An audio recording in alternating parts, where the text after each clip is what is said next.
How to redeem gift card on Amazon app. Hey everyone, welcome back to my channel. I am Bimul from App Guide, and in today's guide video I'll simply show you how you can redeem your Amazon's gift card on your app. So just make sure to watch this video till the end. If you'd like to redeem your Amazon gift card on app, what you need to do is to just go ahead and first of all launch the Amazon application. Once you launch the Amazon app, you will see this kind of interface. Here you want to simply tap on the little account icon. When you tap on the account icon, over here on the next page you will find the option that's your account, which is right at the very top. So just go ahead and tap on the your account button.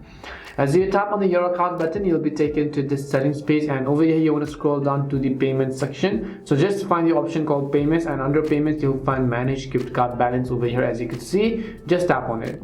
Once you tap on manage gift card balance, here you can see your current gift card balance is set to $0.00. That is because you might not have added any gift card and its value yet. In order to add and redeem your gift card, just tap on the redeem another gift card option over here, and as you do that, you can actually scan using your claim code as well, using your phone's camera on the back or front of your gift card, or else you could enter the claim code manually without having to scan it. So make sure when you enter it manually, make sure all of the details are correct, and once you make sure the details are correct, just tap on the apply to your balance, and depending upon its value, it will be successfully added to your gift card balance. That's all it takes to redeem your Amazon gift card on app. We hope the video was really helpful, and if it did help you, then make sure to leave a like and subscribe to our channel. If you've got any more questions, feel free to leave them down. Thank you very much for watching, and see you soon in our next video.